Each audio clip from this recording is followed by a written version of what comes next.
I'll call a regular city council meeting for December 22nd, 2014 to order. The first order of business is the Pledge of Allegiance. I pledge allegiance to the flag of the United States of America and to the republic for which it stands, one nation, under God, indivisible, with liberty and justice for all.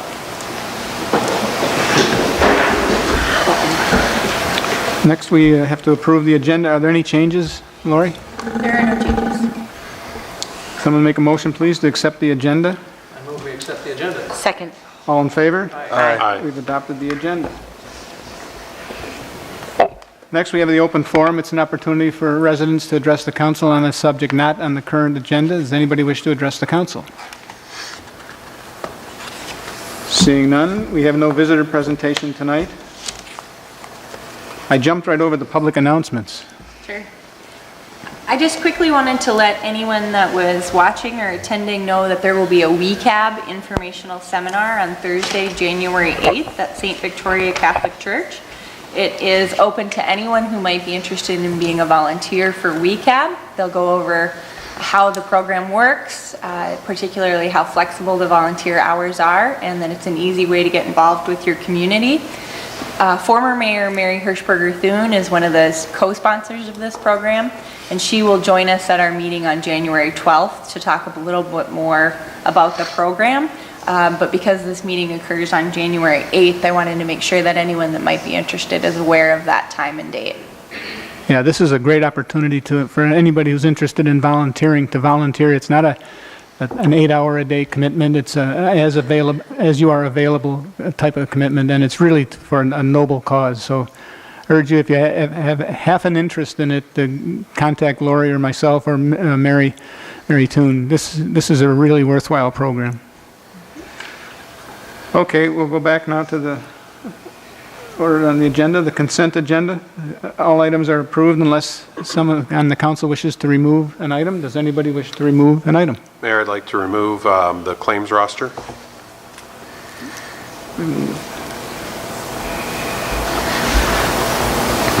We have a motion then to approve the amended consent agenda. So moved. Second. All in favor? Aye. We've approved the amended consent agenda. Tom, you want to talk about the claims roster? Yes, please. There's a couple of items that just caught my attention, and I just was looking for a little background on them. Now, the first one is more about an opportunity. And I noticed that the city paid the city of Chanhassen $2,800 for plowing for 18 days in the Tristan Heights neighborhood. I understand historically why that was more convenient for them. But I think we just bought a new truck and hired some new personnel, and I'm wondering if this is an opportunity to turn some of that into an opportunity to save some money, if this could be done more cost effectively with our own employees and equipment. Should we address that one first? You have other questions as well, right? Yeah, let's. Okay, go ahead. Sure, Mr. Mayor, Council. We anticipate the arrival of the truck in about March of 2015, and then 2 new hires will be starting after the first of the year. So we do anticipate taking that piece back as soon as we're able to do so. Excellent. That's great news. Thank you. The second question that I had was, I noticed that we paid $307 to pump the septic tank at Dairy Queen. It's private property as far as I know, so I was curious why that, if that's a normal city expense, and what the history is behind that. I'll do my best to share what I know about the history. There was a whole bunch of 201 sanitary sewer systems that were extended to a bunch of property that was located in Laketown Township before it was annexed into the city. 201? It's a low pressure sewer system, so the house has a septic tank, or the property has a septic tank, but then the gray water is pumped into the city's sanitary sewer system. Understand. So okay. Under the grant agreement, at the time those systems were constructed, the local unit of government was responsible for maintaining the septic systems because it was paid for with grant dollars. So the city is on the hook for continuing to pump those until we eliminate them. When we did the 2010 street project in the Auburn neighborhood, we had been pumping everybody in that neighborhood. We eliminated those when we reconstructed the streets. So when we redo the sewer up in this area, and we don't know yet when we're going to do that, we've studying it this year to see when to program it for them. We'll ultimately eliminate those systems and turn them to traditional systems. Thank you. That's it, no? That's all I had. Jim? Yeah, I had two questions. The first one, there's an item here from Hanson, for Hanson Controls Repair and Maintenance Building for $2,345 to upgrade the heating and air conditioning software for the water treatment plant. I was just curious, what does that get us? Mr. Mayor, Council, the heating and air conditioning system, when it was installed with the treatment plant and fire station, was all controlled through a laptop computer.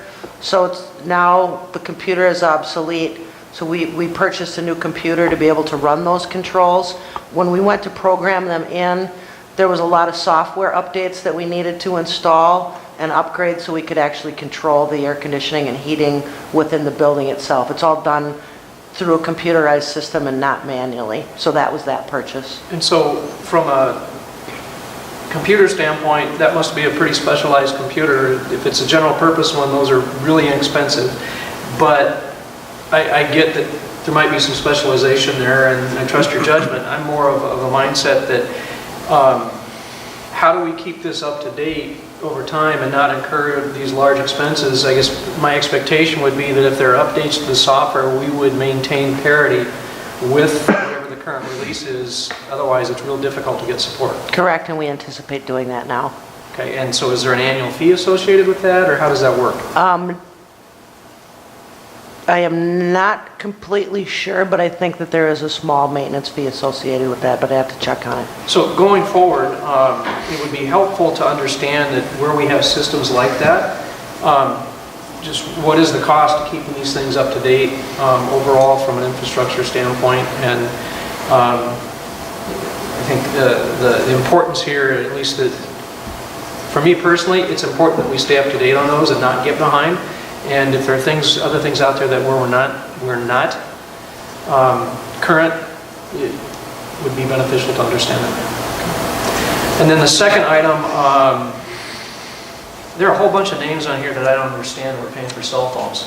So what's our cell phone policy? Sure. For department head level positions, employees can elect to have a city-issued phone or a $30 per month reimbursement. Other employees, non-department heads who are authorized a cell phone receive a $15 a month stipend in lieu of a city-issued cell phone. And so how many people, we have what, 16, 17? How many people on staff and how many phones do we have? Can you help me with that one, Ian? I mean, it looks like everybody's got a phone. Does everybody need a phone? Is that always, and I guess the follow-up question, is that a change in policy? I don't recall seeing these kinds of charges in here in the past. They've been there. Yeah, because I asked originally quite some time ago about that one, so. Okay. Yes, all of the Public Works employees, the maintenance people all do have cell phones, and Chuck has one that's issued by the city within the Public Works Department. And they all have cell phones because they need to be readily available? We utilize the cell phones extensively for appointments, for plowing, for contacting them on/off hours. So they do readily use their cell phones a lot. No Ready? questions? Tom, you want to make a motion to approve the claims roster? Sure, I'll make a motion to approve the claims roster. Give me a second here to get the numbers. All right. The December 22nd, 2014 claims roster in the amount of $894,270.70. I'll second that. Any other discussion? All in favor? Aye. Opposed? We've approved the claims roster. No finance discussion tonight? Donations? I'll make a motion that we approve resolution number 14-102, a resolution accepting donations from the following donors: Robert and Meredith Westby in the amount of $50 designated to the fire department, and the Laketown Homeowners Association in the amount of $100 also designated to the fire department. With gratitude, we approve this resolution. Second. All in favor? Aye. We've accepted the donations. There's no public hearing tonight. We move to unfinished business. The first topic is water use update.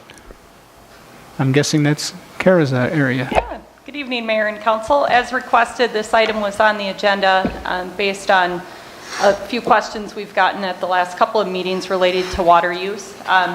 Included in the packet is a summary of our water use for 2012, 2013, and 2014. The particular situation that was prompting the request to have it on the City Council was that we are seeing a decrease in our second and third quarter water use from 2012 to 2013 to 2014.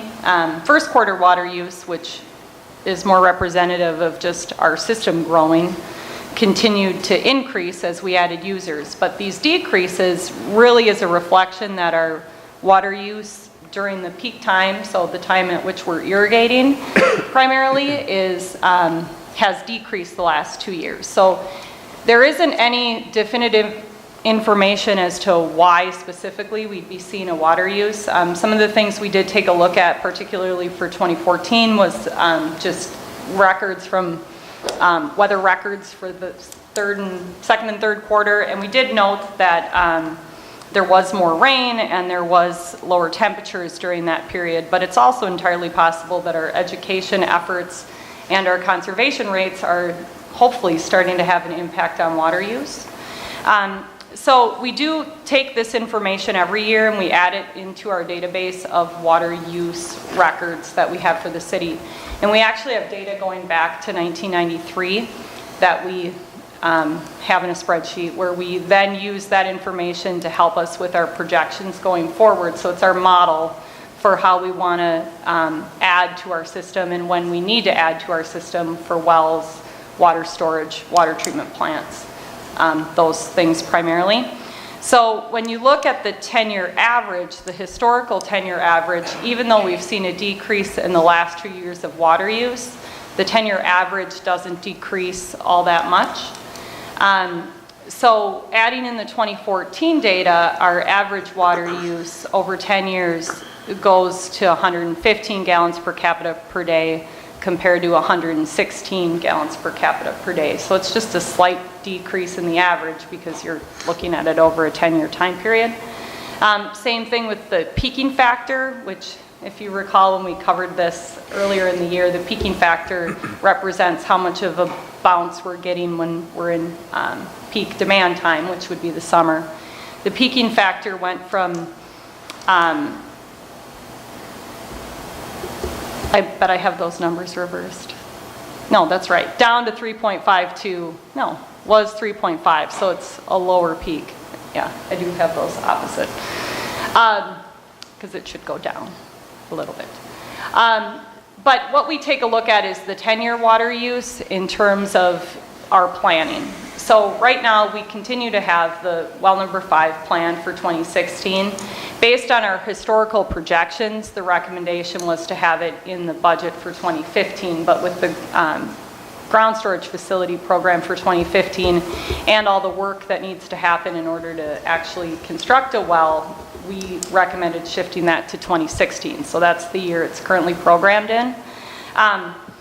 Whether or not we actually proceed with constructing it in 2016, there's a lot of things that have to happen in 2015 before I would be ready to make a recommendation that we will actually construct it in 2016. So unlike the street CIP, where I have a pretty good idea of where things are at and our recommendations are really pretty firm for what to do in each year, water is a little bit more complex because there's so many preliminary steps that have to happen before you can actually construct the facility. So in the case of a well, we have to find a site that not only is available to us for purchase, but it also has to be conducive to supplying water. So we have to do some investigating to find the best location, to find our groundwater supply, and then subsequently make sure that the supply is adequate.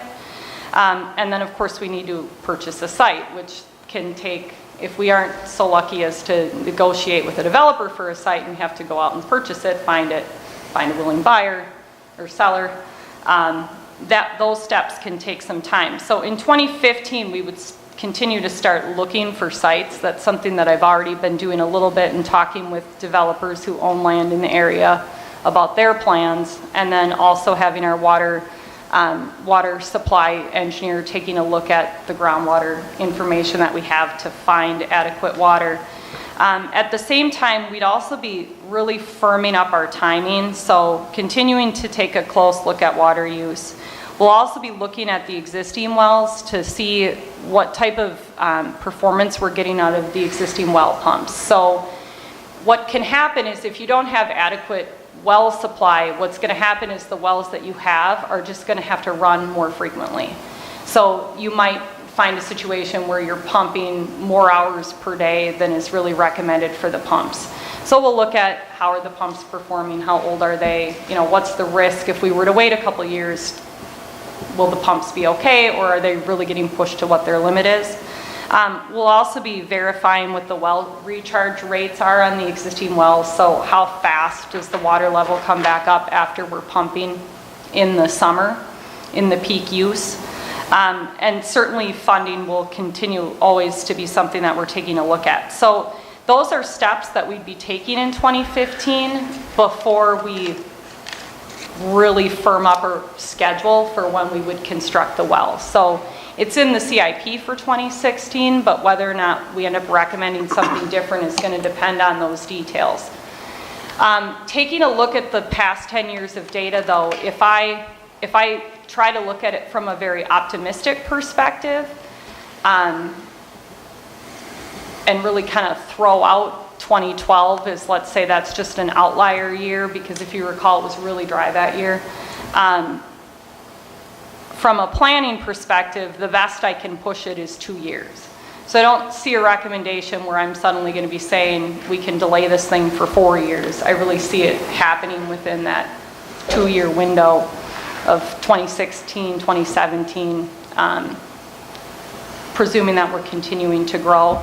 Our model assumes that when you're planning for your well, it assumes that one of your wells is out of service. So you really are planning for that worst case scenario where we have a well go dry or we have a failure of our well. We still need to be able to provide enough water to our customers. So that is taken into account in the planning. So it's conservative, but not unrealistic either.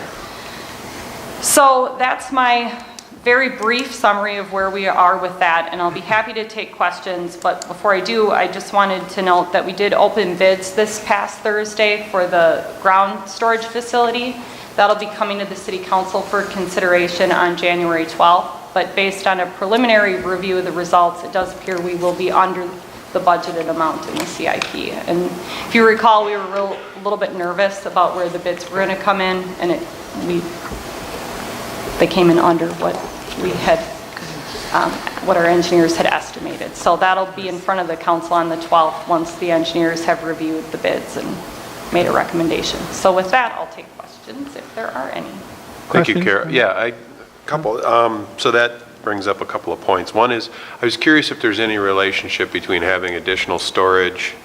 Does that lessen the need for a well because you have more capacity in the system? It takes the pressure off operationally because we have more place to more ability to store water. But our model did assume that we would be building that facility. So what I would be recommending would be different if we didn't have that as right. Okay. in the system. And then to the subject of budget, I mean, ideally, I guess to my perspective, if you can push it out a year or two and that allows us to build fund balance to pay cash for the well, to me that would be an optimal situation. Again, don't want to sacrifice safety or, water supply, but if we can. Well, and that's where the pump analysis will come in. If we think the pumps can last and we aren't going to cause the pumps to need to be replaced way before they should be, then that maybe makes sense. That information would be something that I would be bringing to the council with a recommendation for the council to decide what to do with that. Okay. And then the last, I guess, question is, we have interconnects with water systems from a couple of the neighboring communities. Is that also part of the sort of emergency backup plan if something unexpected would happen?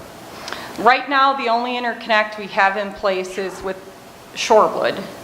So We will have the one with Chaska, I assume, this summer. I And assume Cheval. Cheval will go through with construction this summer, and then we'll have 2 in place.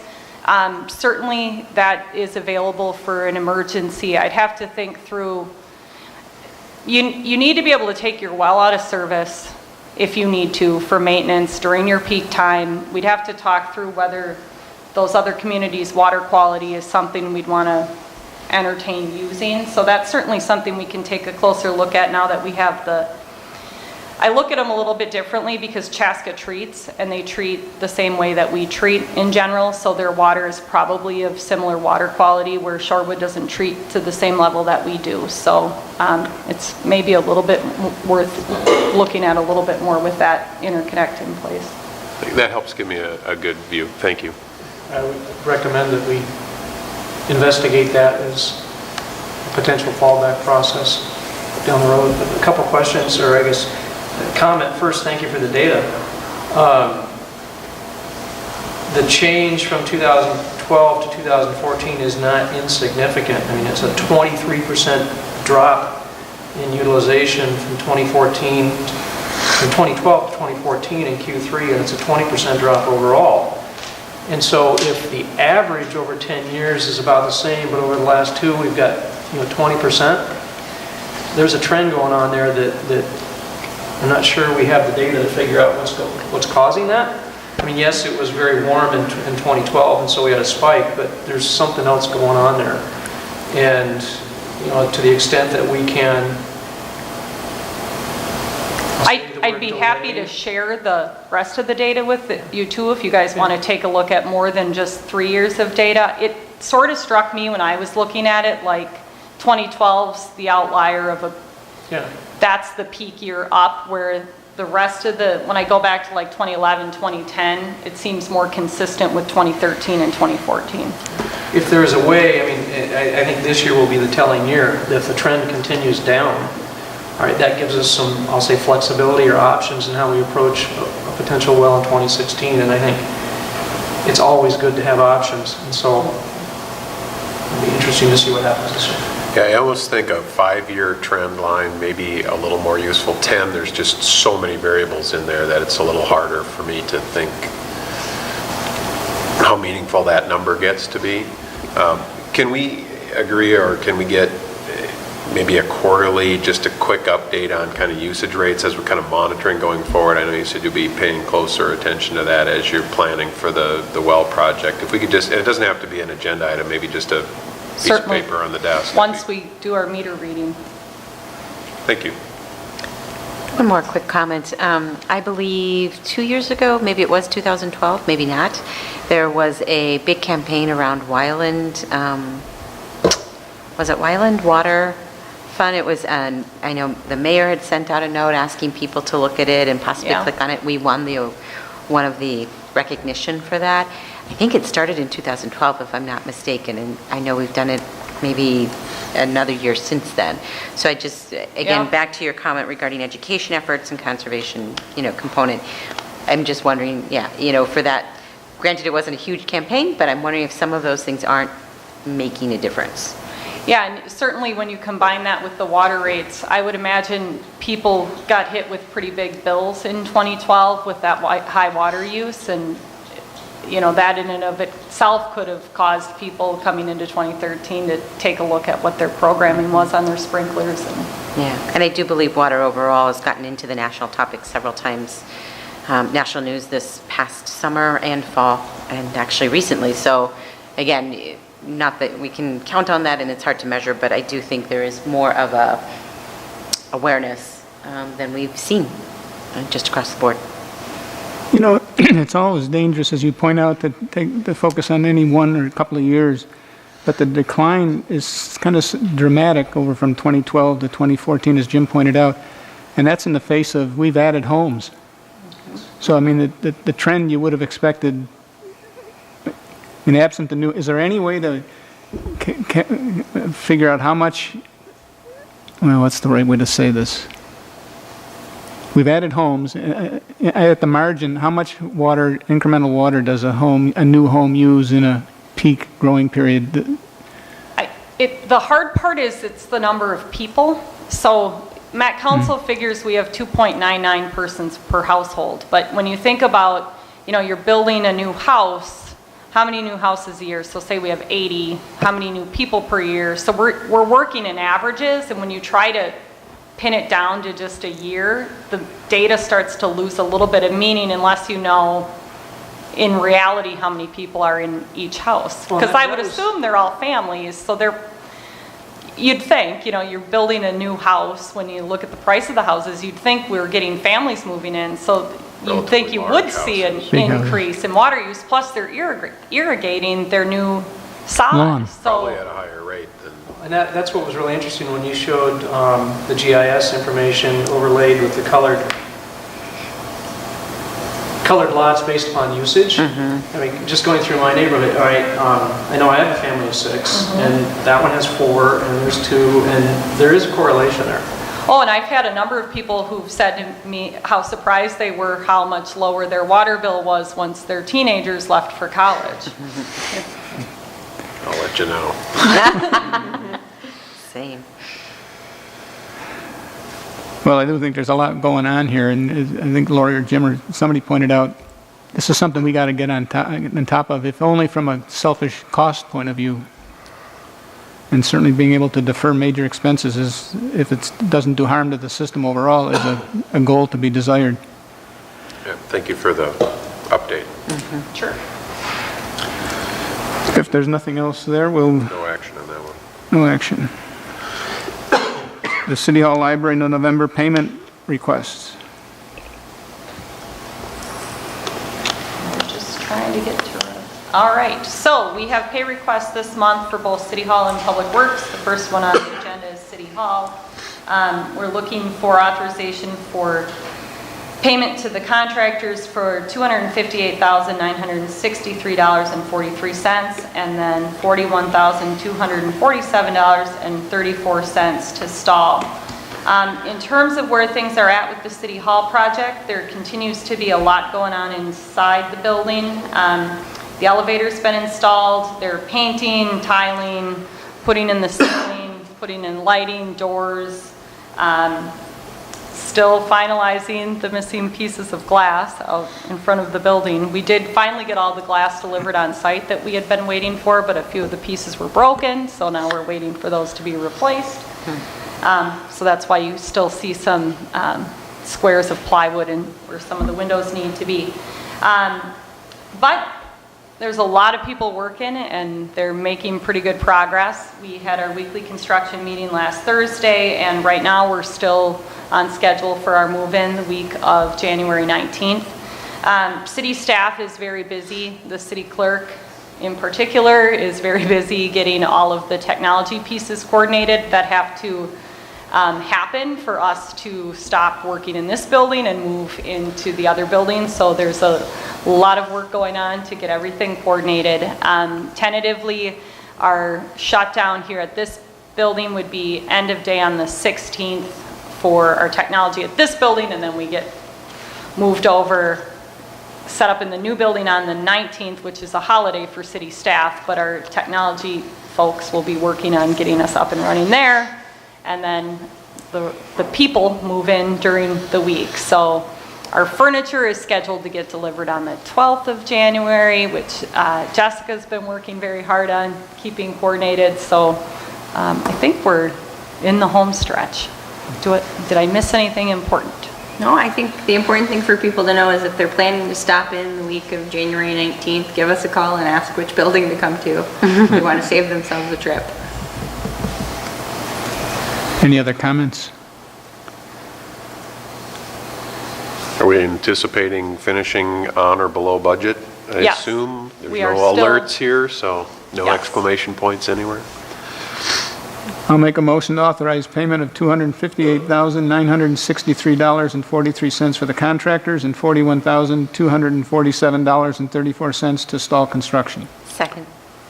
Any other discussion? All in favor? Aye. Opposed? We paid Stall and the contractors. Public Works. Okay, so these contracts are actually getting pretty close to completion, so we are nearing our final payments for this project. But what we're looking for tonight is authorization for payment in the amount of $279,866.56 for the contractors and $39,038.20 for stall. You'll note that payment for stall represents 56% of the total amount of $195,000, but I just said we're nearing completion on these contracts. If you remember, so stall's portion of the work includes payment for stall, but then also general conditions. The Public Works building is coming under budget in a number of areas on general conditions. So there's a spreadsheet in here that you can look at that shows what those general conditions items are and where we were coming in under. But it's a whole lot of areas like disposal of trash and Those are things real like that. savings, not just timing and differences? Correct. That will end up being real savings overall. And then with that, I'm going to let Ann give the update on that. Sure. Mr. Mayor, the council, we are kind of undergoing a soft move-in at the moment. We actually had our first staff meeting last Friday there. One of the contractors is working on finishing up some insulation of the skylights. So before we move any of our big equipment in, we wanted them in and out. So we have been putting up miscellaneous equipment, putting in shelving. So we're very close. We've just got a couple items that we want the contractor to be out before we bring in our whole fleet. So, but we are operating out of there. We have unhooked the electric and cabling for phones and computer at the old Public Works building, and the rental trailer will be moving out on January 5th. So we are making some progress there. That's great Does the news. sand building get moved, or is that going to stay where it's at? We initially had talked about that moving, and then when we were looking at the amount of stormwater that was required, when the building was closer to the road, we were under the amount of impervious surface and stormwater. So we were going to leave the facility there at the old building. When we moved the building back, we were required or needed to put in some extra stormwater ponding, so we are able to move the building, the salt shed out. We just hadn't anticipated doing it this year, so we're hoping to do it next year. The next 3-inch snowfall we have, where will the plows be coming from? If it's today, they're coming from the old building. If it's If it's Christmas 2 Day? weeks, well, Christmas Day, I'm guessing it's still to the old building. okay. Somebody want to make a motion? I move that we authorize payment in the amount of $279,866.56 for the contractors and $39,038.20 for stall construction. Second. Any further discussion? All in favor? Aye. Opposed? We've approved payment for the Public Works facility and stall. Under new business, the video of the new City Hall.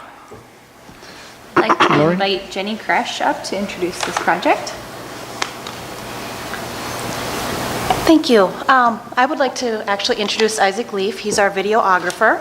He had emailed me and offered to do a video of the new City Hall, possibly some shots of our existing City Hall to really showcase and market to the community what we had put together.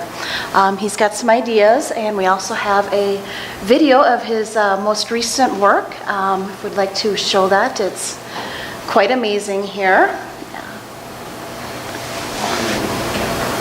Okay. There is sound, but we don't have speakers loud enough, so.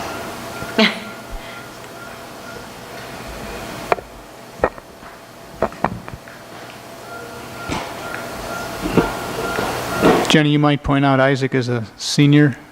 Yes, Isaac is a senior in high school. He's been with us for over a year now as an independent contractor, working at city council meetings and doing the production and uploading onto YouTube. And will be going to college next year and is applying for scholarships, and is going to be using a lot of his work that he did here at the city to help move forward with his applications.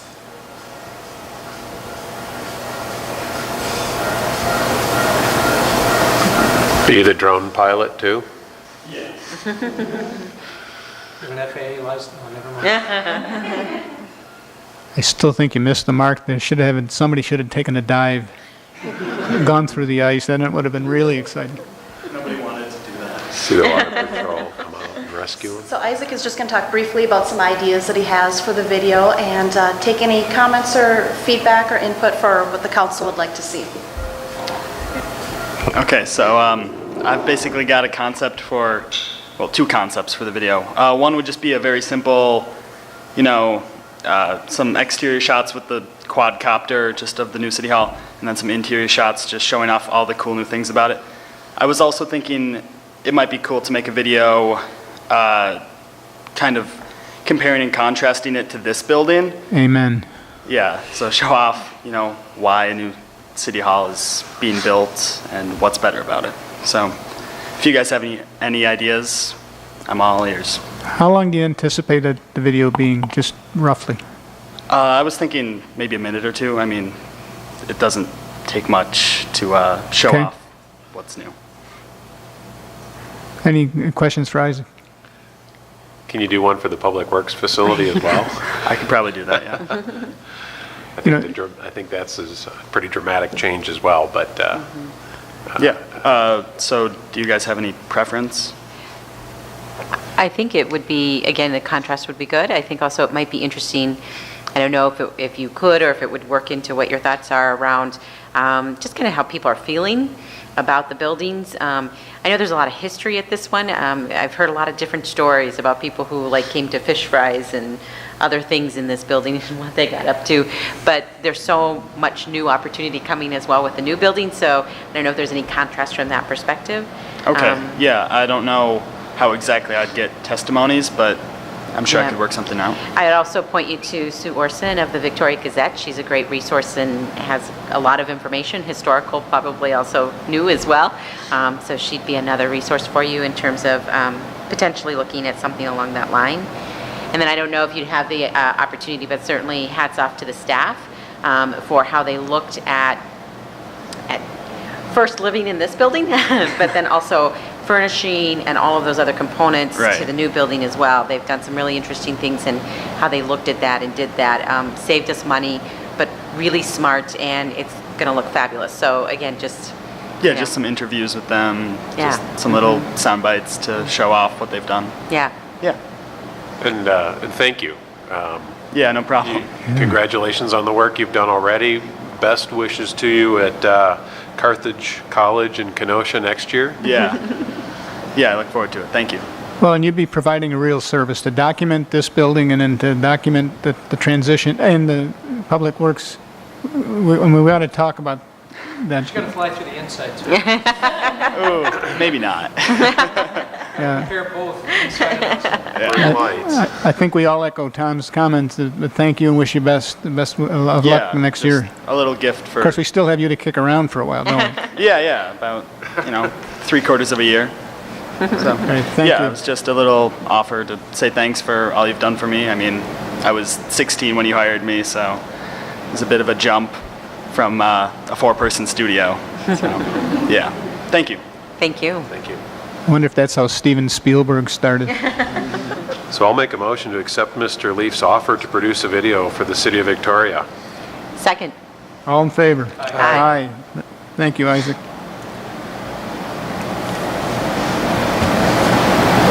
The citizen survey.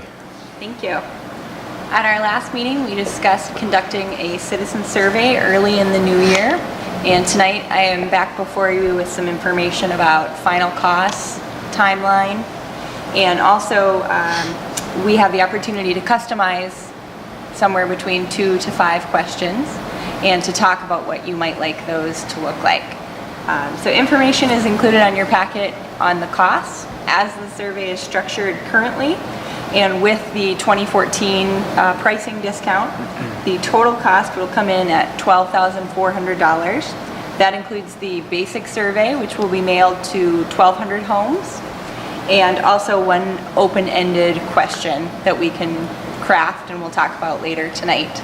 A question was raised via email about whether we might like to compare and contrast resident responses based on a geographical boundary. That is an option that we could add in for an additional $750 if we chose to. It's not presently included in this $12,400, and we haven't discussed what that boundary might look like.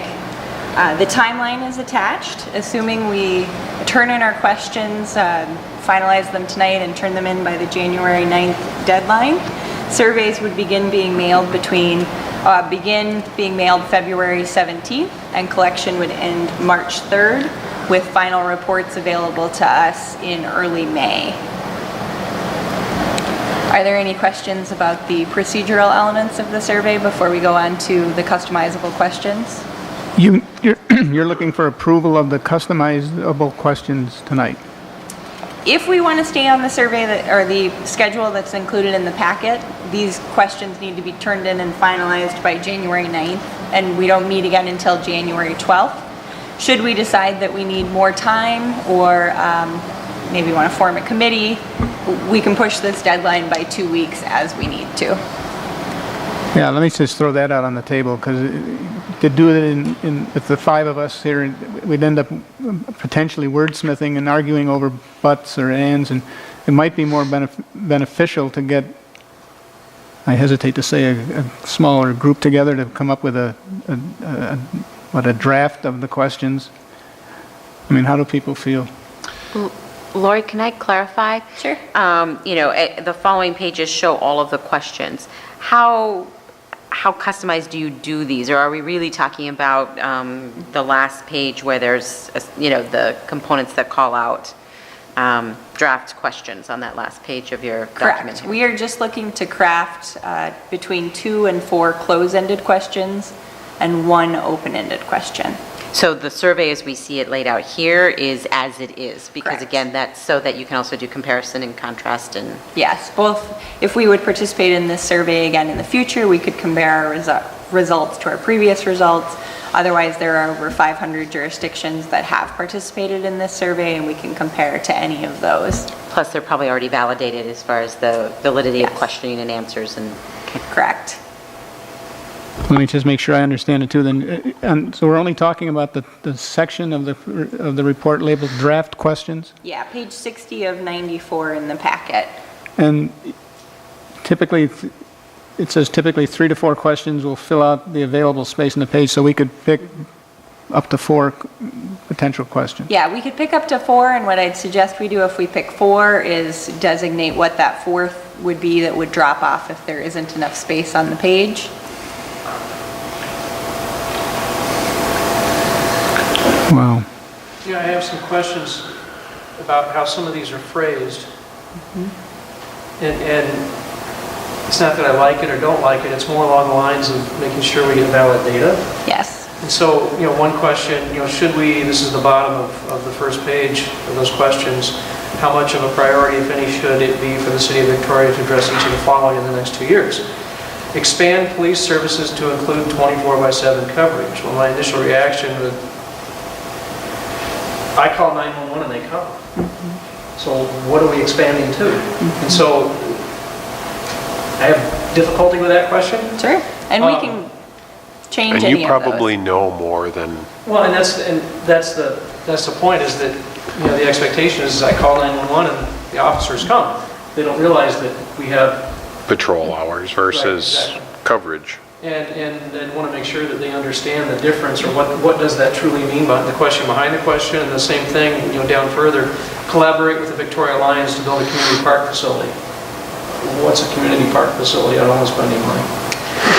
You're going to get a no on that, whether it's right or not. So I think in looking at how these are phrased and positioned, we need to go through it in more detail. I guess my other reaction, similar to Jim's, but also it just kind of as an overall tone, it feels like this is set for a maybe more mature, more urban kind of a audience than a suburban, growing, young sort of, in a way, community. What would you add, Tom? Anything in particular? You think so? Yeah, that's maybe a longer conversation. It just, I don't know that it's necessarily a good or a bad. It's just, I want to make sure that what we get, the information we get, is useful to us as we go into strategic planning and decision-making. Is there anything here that you don't see useful? I guess I'm wondering. Most of it, as I read through it, I was like, yes, these are things that I'd like to know. Granted, they may be fairly easy to answer in some cases, and some of them it would be, it would be interesting if it came back not as I thought it would. Safety, for example. I think we're pretty safe. I think it feels pretty safe downtown, et cetera. But if for some reason that came back differently, that would cause me to rethink, again, what's going on and why would that be, and what are we looking at there?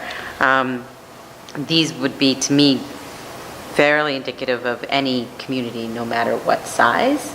If you didn't have, I don't know what that would be. If you didn't have an actual downtown, maybe not. But I mean, I think again, I think also for comparison purposes across the nation, as appropriate, again, I think it would be helpful to see that information. I think the biggest thing is the last questions for me that we can add on that we want to make sure we feel good about.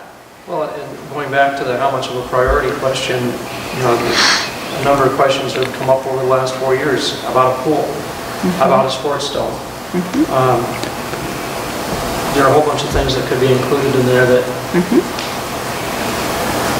I know just from speaking with people that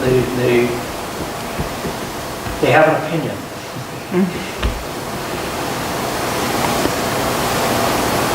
How do we wrestle this to the ground?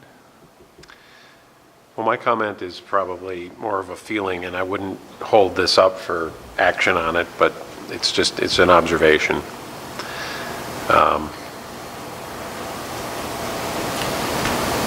Be interesting to see the response we get. I think, generally speaking, this will be interesting to get the feedback.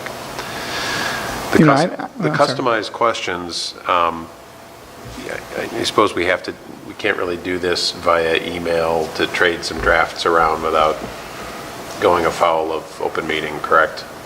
That would be my impression. Okay. So we either need to decide or table.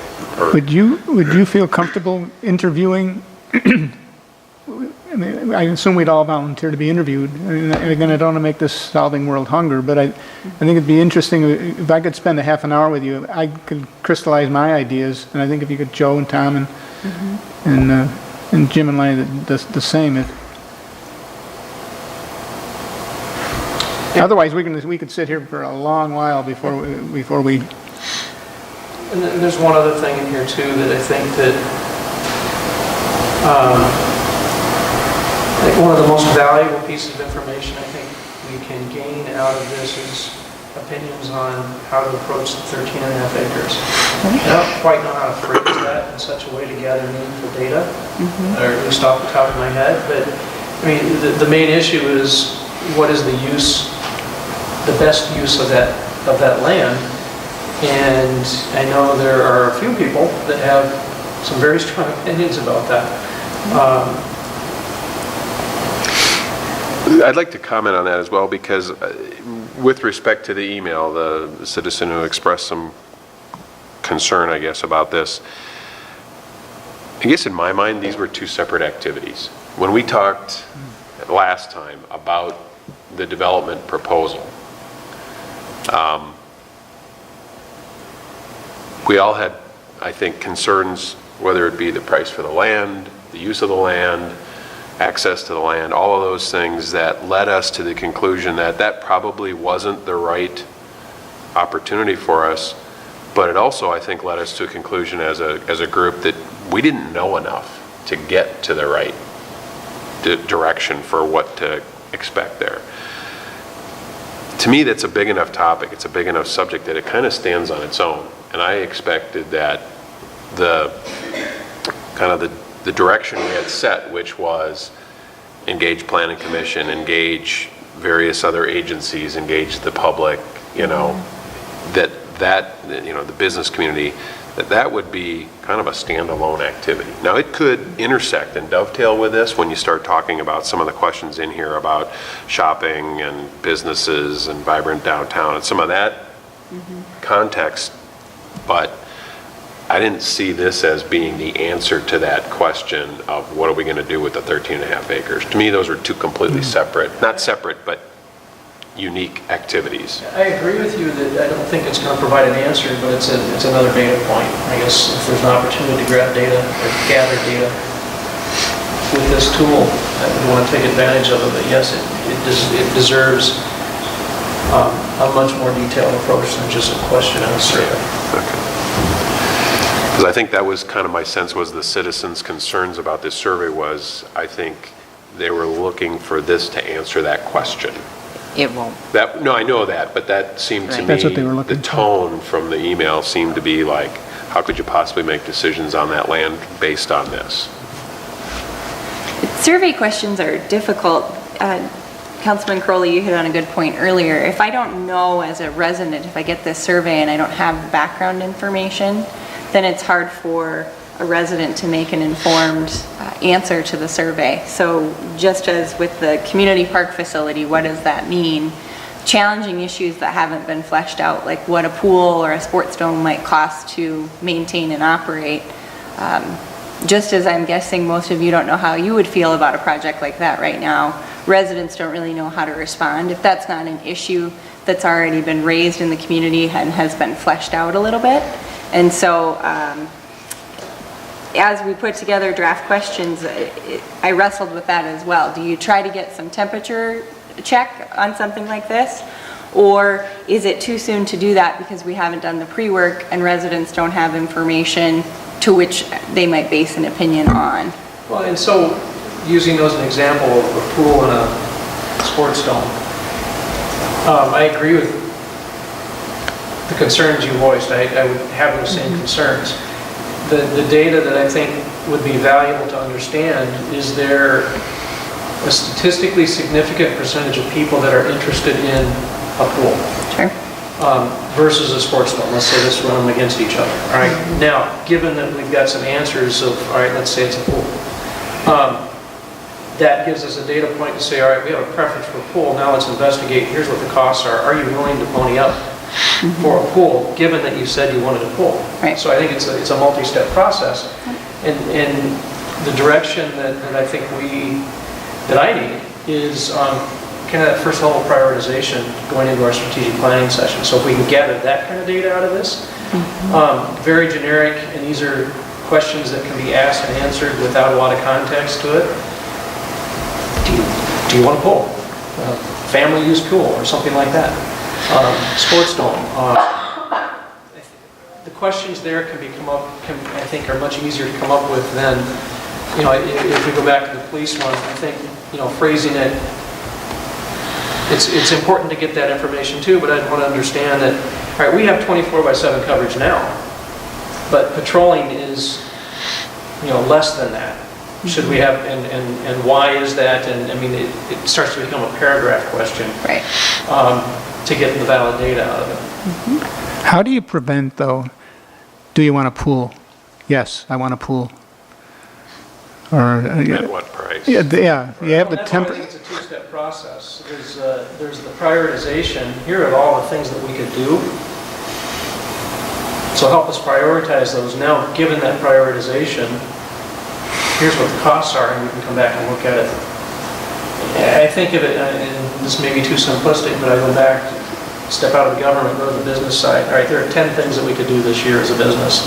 All right, let's stack rank them. What's the opportunity, the return of doing this? What's the benefit to the city? How much will it cost? And you come up with a formula. It's really easy to say, here's the prioritization. Now, given those prioritizations, do you agree with it? I mean, it's a very simple exercise, and I may be oversimplifying it, but it's that type of process that I'm looking for.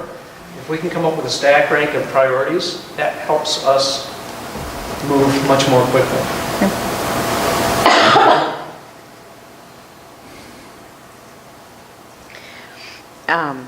I agree with the statement that Councilmember Crowley made, as well as, I think as I look at this, I don't think the thought process is wrong. I think, one, we're asking about communication, which we know is important to us.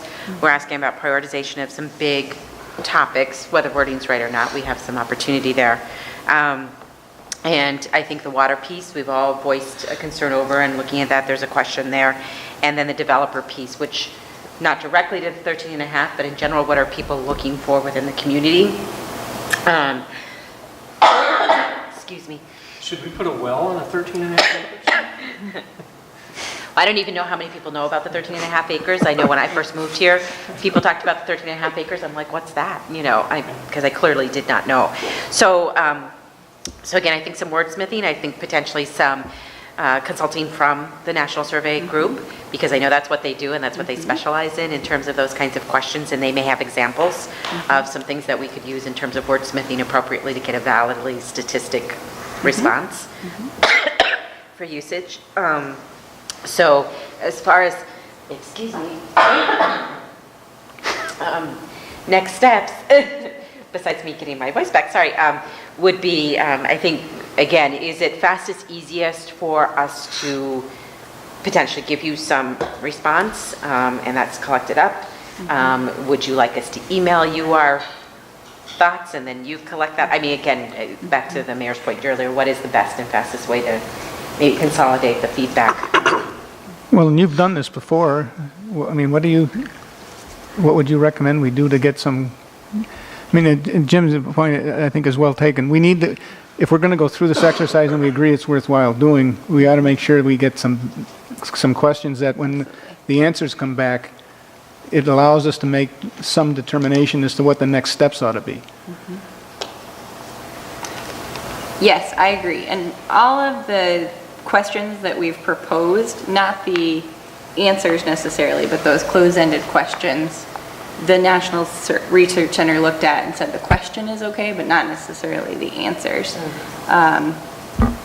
So for an approach, why don't we say that you can either email me your comments or let me know that you'd like to talk either in person or on the phone for 20 minutes, half an hour to get thoughts. And then once I have the feedback from each of you, I can try to narrow down how we accommodate everybody's feedback and get the best 3 or 4 questions that we can. And we ought to shoot to each of us for 4 questions. There are 4, yeah. How do people feel? I'm fine. We're going to drive Lori nuts. It's okay, we're still getting to know each other. Yeah, this is a pretty steep hill to climb, and do it effectively. I guess I Joe? can ask a couple questions. So, Lori, my opinion of this is that, I wanted to know how we're doing. I want the citizens to tell us they're happy with our essential services. And then if they're happy with that, then we've got some other extracurricular activities that we can participate in, whether it be a pool or something like that. But I don't even want to entertain anything like that unless I know that, our house is in order and we're plowing roads and everybody's happy with our water, and, when the police are called, they show up. So I want to make sure that we have a very good understanding that, the essential services, the stuff that we're paying for, that everybody's happy with it. So in your opinion, with how this is constructed now, is that something that we're going to have so that, these last 4 or 5 questions, we can kind of step out of the box and ask these, what I would consider non-essential things? I think so. The first 4 pages of the survey ask line by line about, your snow plowing services, your street repair services, do you feel safe in the downtown? And when those results come back, they're going to tell us not only what our residents think, but how we compare statewide, nationwide. So if 70% of our residents think our snow plowing services are good or excellent, is that about as good as we can expect because people just like to complain about snow plowing? Or are other cities experiencing a 90% customer satisfaction rating? So we're going to get our own data and some relative data to tell us if we're doing well or if we're not meeting the mark. Okay, so that helps. And then the other, just a couple comments here on the questions. The first one talking about communication, although I think that's important, I don't know if getting that kind of information when we only have 4 questions is that important. I mean, it's the year 2014, we're going into 15, you know, it's computers, Facebook, it's all of that, and you know, it's our job to make sure that the information is there for anybody to obtain and look at, but you know, I just don't know if that's a priority to use up this space for something like that when we're in a growing community. You know, we're talking about all this major investment. I just don't know if another different type of question could give us more information. And then the other comment I had is just when we're talking, you know, specifics like the Victoria Lions Park facility. I mean, I heard rumors of that a couple times, but, you know, to put that out there right now, I just think is inappropriate. Not something enough people know about. Yeah. Sure.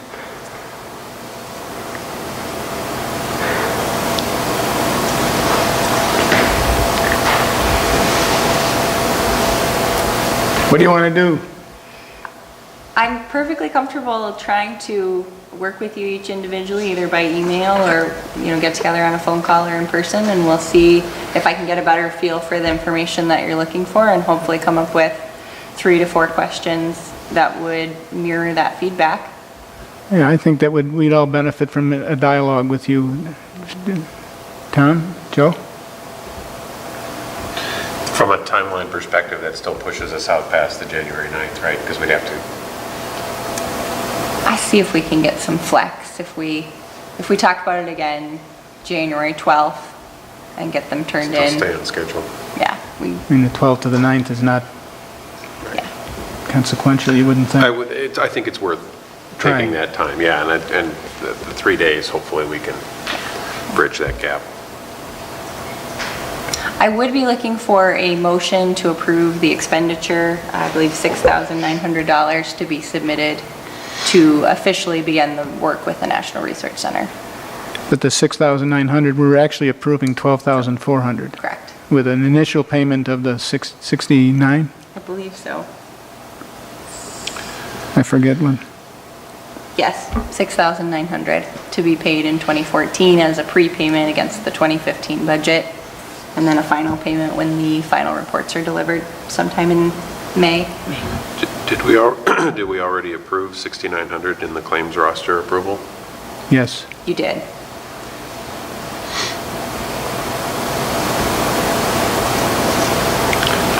I move that we approve an expenditure of $12,400 and direct staff to engage the National Research Center to conduct a citizen survey. Second. Any further discussion? All in favor? Aye. Aye. Opposed? Proceed with the survey. The Competitive Future Workshop. We also talked at our last meeting about possibly working with the Urban Land Institute to participate in a free workshop that they have since changed the name to Navigating Our Competitive Future. When we talked about it last week, we were using the old name, Navigating the New Normal. And the City Council had inquired about whether this is something that was worth the investment of time. As I mentioned, it's free, but there will be some staff time in a 2-hour workshop, and wanted a better idea of who might participate from a panelist perspective and what kind of feedback the city might expect to get. I talked to the staff people that run the program. Gordon Hughes is the former city manager of Edina, and Kathy Bennett is a full-time Urban Land Institute staff person. And what they provided to me was a list of the panelists. That's page 1 of the staff report. And what we could expect, they try to bring in 1 new panelist per session just to keep the feedback and perspectives fresh. But the other 3 you would expect to be drawn from this pool. And so you can see there are people from consulting firms, people from neighboring cities, attorneys, financial advisors, probably a lot of names that you recognize that you've seen do work in this area and around the metro. And the second items that are provided, the next item is the presentation that was given during the City of Plymouth workshop. And we picked the City of Plymouth as an example. because they have some proximity to Victoria, so you probably have an idea of what the character and makeup of Plymouth is, to take a look at what they were provided to see if that's what you would expect, knowing a little bit about Plymouth. And then the final item is the follow-up memo that was provided to Plymouth following their 2-hour workshop. Gordon and I talked a little bit, and he said that the map you see included also shows the cities that have participated metro-wide, and that the feedback has been overwhelmingly positive, that people take something away from it, whether they make any policy changes or not, but they have a positive experience and they find it to be worth the time. Your recommendation is we proceed. If the council is comfortable, I think it would be a nice way, particularly with Ben Landhauser, the new Community Development Director, and I being new, it'd be a nice way for us to get a lot of feedback and sort of accelerate our learning curve to learn about our demographic trends, learn about what's going on in the development world, what challenges we can expect to face, what our strengths are viewed as. I think it would be a worthwhile exercise. But we can accomplish those things in other ways if the council doesn't feel comfortable I pursuing. think one of the considerations you heard at the last meeting was the sense that potentially the advice could be biased or would be less than independent. My anecdotal response to that is to go through and see how many of these names I recognize. And I recognize a lot of them. And guys like Rusty Fifield from Northland Securities helped us with the financing of the headquarters. And if any of you remember Russ, there's no way he is a pushover. And I think that's key, is I see a pool of people here. What's our panel? Because there are some people on here that, let me rephrase that. There are some organizations on here I might not trust, or I would suggest that they're biased. So it would be important, I think, to understand the exact panel. But I'm still concerned that I want to make sure that the time spent and the information received is specific to Victoria. And so if there are things about the importance of light rail, okay, it doesn't even get to Eden Prairie until 2018, and in all honesty, I wouldn't support it to Eden Prairie from a cost and a return standpoint. And so those things I feel are not necessarily appropriate for Victoria. What we hear needs to be steered specifically for our community. Yes, and that would be my expectation as well. It'd be a requirement. I mean, From what I'm seeing here, the information given is really helpful. It gives you a snapshot into the city of Victoria and the potential growth and what that's looking like and the impact to that. I see this as a component of sort of the 13.5-acre discussion that we've had, which is we don't know enough. Let's get some smart people in the room and sort of see what they have to say about the community and some of the development and some of those components. This looks like an organization that can do it for us without spending an arm and a leg to bring in our own panel. As I read through the materials provided, once again, they're making recommendations. Nobody's saying you have to do this, and this is the only way you're going to, be able to do anything. I mean, that's clearly even from the memorandum.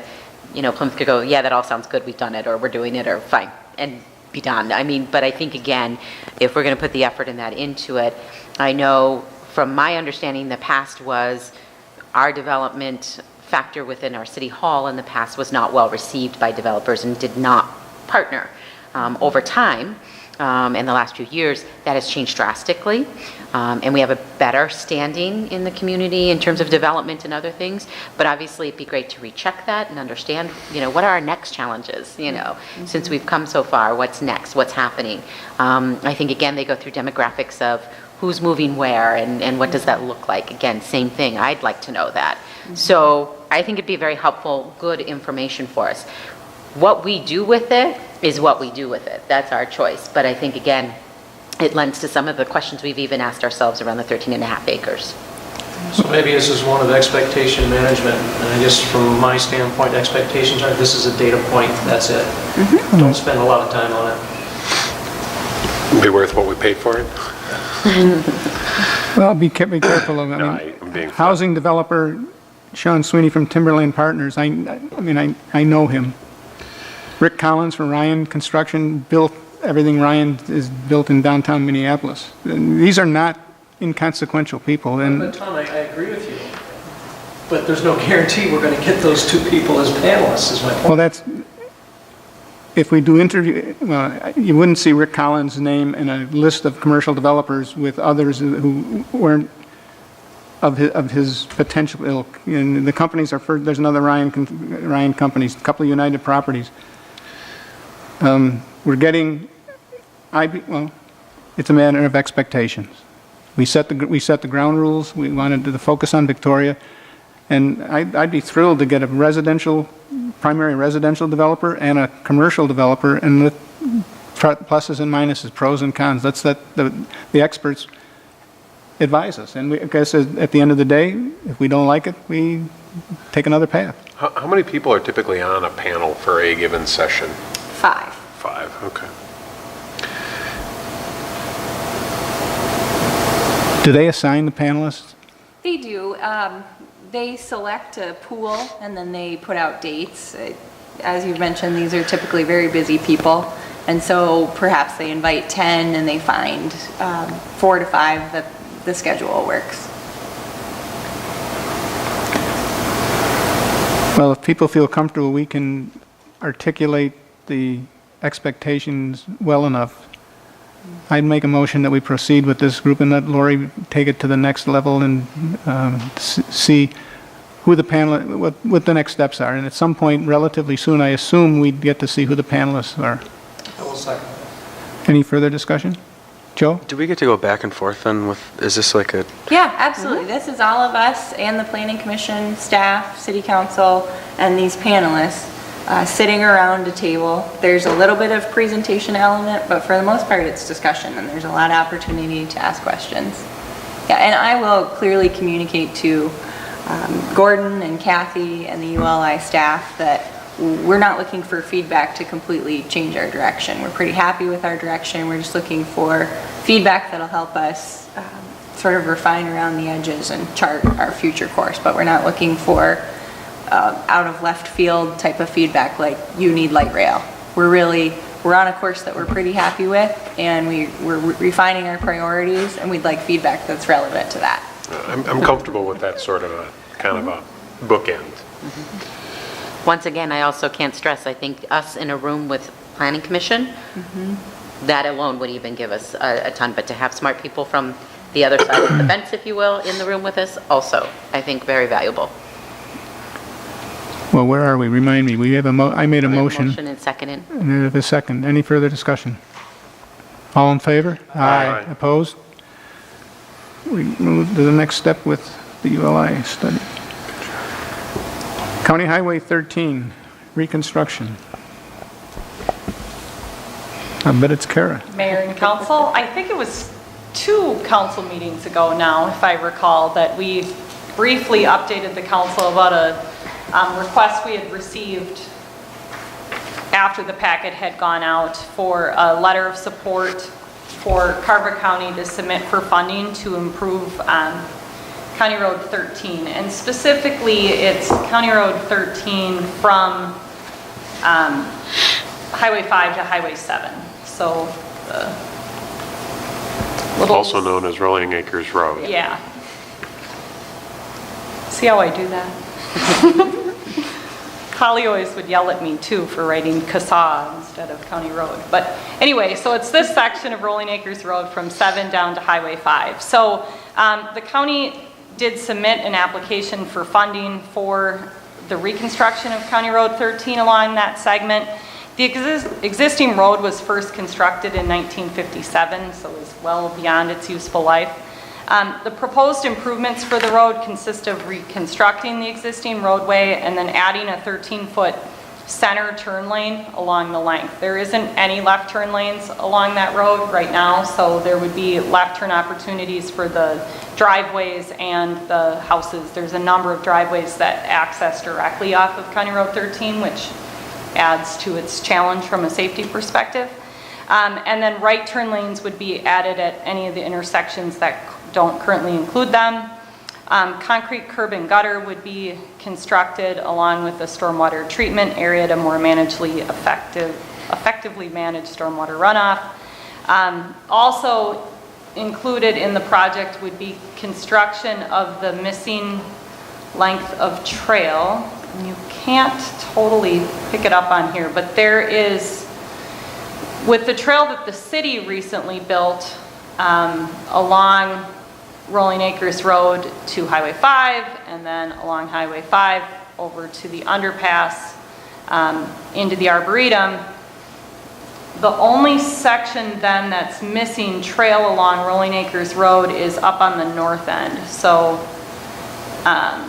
from here, so just north of Freiburg Court up to the intersection with Smithtown Road, there doesn't currently exist a trail. If you go on the trail, it just ends, and there's a little sign that says future trail or dead end. Trail ends here. Wonderful. So the project would include constructing that missing leg of trail as well. The total project cost is $6.7 million. The county has indicated to me that this is a priority for them with or without this funding. They've been working on trying to get it into their capital improvement plan, but the county's funding isn't vast. So while this is a priority, they did want to go in search of some additional funds to help them pay for their share of the project costs. So it's a $6.7 million project. Under the funding application they've submitted, the project would be eligible for $5.4 million in funds, provided that there's a local match of 1.3. So if the county were to complete the project on their own, they would be responsible for nearly $6.7 million of it. They're seeking to get $5.4 million to help the county with the project cost. Under the county's cost participation policy, though, any county road improvement that happens within the Victoria city limits, the city has an obligation to pay a portion of those project costs in accordance with that policy. That policy's been in place for ages. Both County Road 11 and County Road 18. County Road 11 was reconstructed under that policy back in, I think it was like 99, and County Road 18 was constructed under a version of that policy. The policy does get updated from time to time, but their policy as it relates to reconstruction has remained pretty consistent in the time that I've been at the city. So I did include that policy in your packet, as I'm sure you aren't familiar with it, but the Section A of the policy does outline the city's share of project costs on projects such as this. So going through their preliminary estimate that they included in the funding application package, now mind you, it's a funding application package, so the level of detail that went into them coming up with their cost estimate is a planning level exercise, not a detailed design exercise. But applying the cost participation policy to the funding, to the cost that they had in their application, the city's share of the project cost would be about $300,000. Every year, the city gets allocated a portion of gas tax money from the state of Minnesota. And that gas tax money is placed in a construction account that's held by the state that we can then spend that money to improve certain roads within the community, provided that those road improvements meet certain standards and that the road is a state aid road. So this $300,000 cost, we would be eligible to use our state aid funds to pay for these improvements should the project move forward. With or without an application for federal funding, we still would be able to use our gas tax money towards the project costs. So the council asked to get a sense of where this sat relative to other priorities. This was the capital improvement plan that the city council reviewed earlier this year related specifically to streets, and we spent quite a bit of time talking through this. This street CIP is focused solely on city improvements. We haven't historically programmed county improvements into our city CIP because we don't really have control over the timing at which the county elects to do a project. But taking a look at what we have programmed here in the next 5 years, only 78th and Cochia is eligible for state aid funds. All of these other streets are local road improvements until we get to Marsh Lake Road. Marsh Lake Road isn't currently eligible for state aid funds, but the county and myself and the county are in discussions about getting Marsh Lake Road onto either the county state aid system or the city state aid system so that it would become eligible for use of state aid funds, but we're not there yet. There's a lot of steps that would have to happen before that would fall into place. So they've identified 2017 as a potential year for these improvements. So taking a look at our state aid account, if we do the 78th and Cuchilla project in 2015, by 2017 we'd still have about $450,000 in our state aid account, which could be used for the Rolling Acres Road project should it move forward. And no other eligible projects. Correct. Marsh Lake Road is really the next one in the pecking order that the city potentially has control over that I've identified as something that we are going to need some outside funding for, but we need to be able to get it on our state aid system first. So I'm starting to work through that process. There's a lot of steps annually that we do with our state aid system that we're looking at when we could get it on there. But strategically, the county and I have to figure out if it makes more sense for it to be on their system since Marsh Lake Road is a future county road.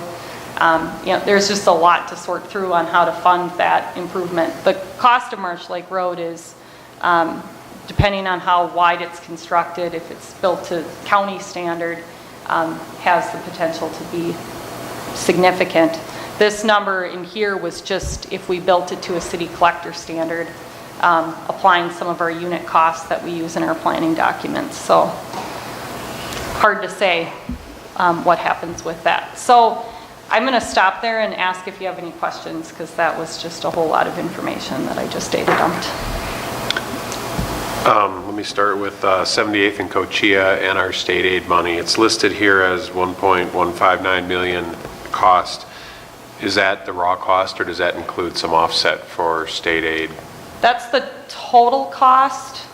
So we'll be using state aid dollars for a portion of that as was outlined in the feasibility study. I'd have to go back and take a look at what it was. Right. Ooh, I might actually have, it looks like we were using about 800,000 in state aid dollars towards 78th and Cochilla, and that was important to help get those assessments to a place that was more consistent with what other neighborhood reconstruction projects are assessed. Okay, thank you. And then, so just following that one, that leaves about 360,000. And is that then the piece that is 50-50 shared roughly with the property owners along the Correct. corridor? Our policy allows us some flexibility, our assessment policy, in who benefits from that 800,000. We could have taken all the benefit for ourselves, but the net amount of the assessments was beyond what would be defensible as being the added benefit to the project. So we did reduce the cost. So it's the net that's split between the city and the homeowners. So as far as what's left for the city, it's a couple, 300,000 potentially? Roughly. Round order Assuming magnitude. these numbers are consistent with what was in the feasibility report. And I don't remember what the timing was of when we did this presentation versus when we completed the feasibility report. And then I guess my other question is, Marsh Lake Road is programmed in potentially in 2019. And I'm wondering, that's 5 years forward to 5 years away. Given the development that's happening on the other end of this road, is there a chance that that priority could change? And, how would that impact the other projects that are kind of lined up in front of it? We really have to come up with a strategy for Marsh Lake Road. The challenge with it is the development is moving from west to east. The traffic is going to travel to the east. Right. Dust is going to become a challenge before anything else. So trying to figure out what the right level of expense to put towards that road improvement incrementally is one of the things that the county and myself are trying to work through and figure out, because we don't want to waste money and pave it just to rip it up in 4 years. But I don't know that it's going to be fully ready. I don't know that the demand is going to be there for it to be upgraded to a county road today. not necessarily even within that 5 years. So if you remember, we entered into a joint agreement with the county to do a study to come up with what the real costs are for a county road improvement and an alignment.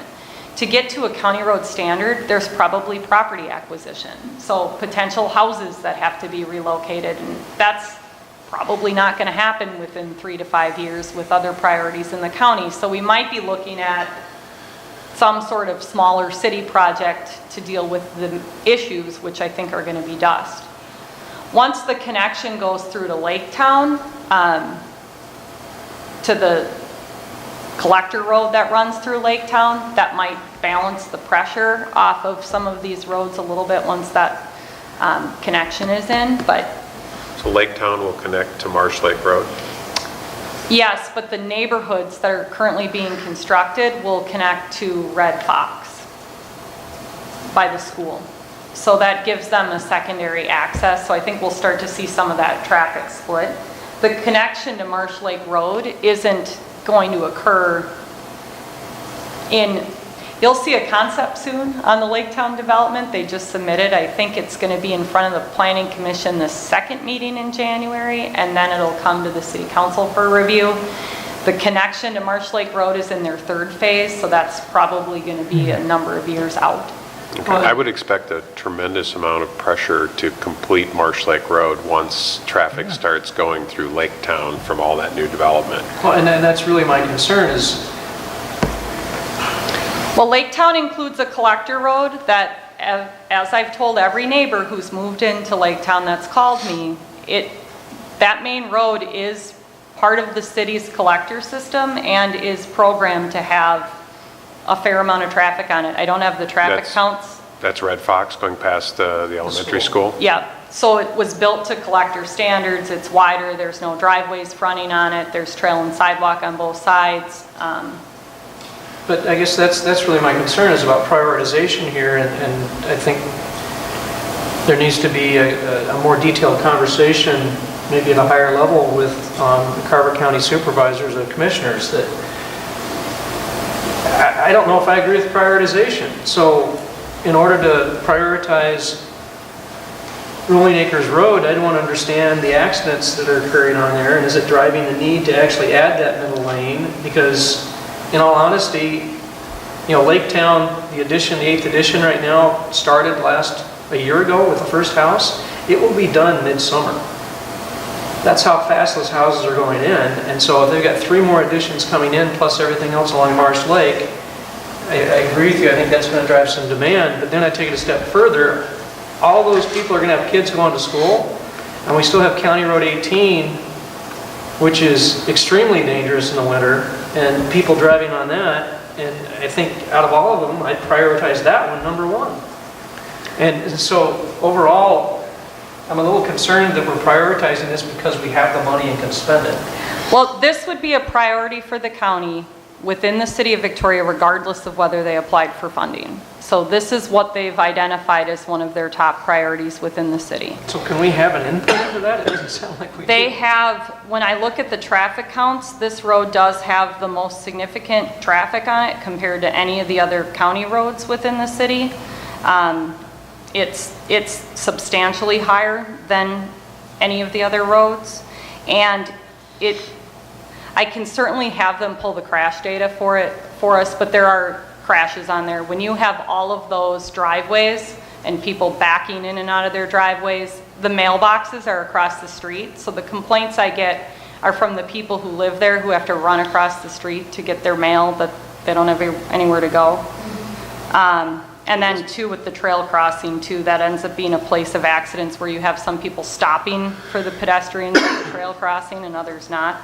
But certainly that's feedback that we can take, that we can plan to sit down with Carver County staff and get a better sense of what their prioritization process is, So and here's where bring that I back think to I the hear a little council. double talk, not from you, from the county. And so I had this discussion with Randy Malushnik. It's like, why can't we put a traffic control device at the corner of County Road 11 and Red Fox? Well, there's not enough traffic. All right, well, now we have a situation where it's Rolling Acres where there is enough traffic. If people are having problems turning and stuff, put in a traffic control device. Why can't we do that? And so I'm trying to understand what's the difference here that this becomes a priority when there are so many other areas where I think, and I'm very willing to admit I may be wrong, but my initial reaction is that's not where we spend the money now. Well, and this may be a subtle point, but I don't think the trail crossing and the access to people's mailboxes are going to be impacted by this upgrade to Rolling Acres Road, are they? Still going to be mailboxes on the wrong side of the Yeah, they're road, and still the gonna trail have crossing that is now. still going to be there, right? Not that that's the reason or the sole reason to update it, but those complaints won't go away. No, the left-hand turns, I think, is the bigger issue. Yes. Turning is an issue, stopping is an issue. I've almost gotten rear-ended just stopping for people to cross the trail. So again, there are issues out there that exist. I do know that's a heavily trafficked road because people go that way to skip traffic on 5 or vice versa to skip traffic on 7. It's a big feeder between the two. That intersection at Bavaria and Rolling Acres Road or 13 is tremendous. It's horrendous in the morning. It backs up horribly. And that's got, lights there and there's lights at the top of 13. Either way, it's a big, heavily traveled section. I almost worry more if you put a third lane in the middle that there's going to be an accident at that trail crossing because people get impatient and they go around the guy who's stopped, not realizing there's a pedestrian walking in front of their car or a bike. I think you're here in an environment where there are a lot of questions and there are a couple of potentially competing top priorities.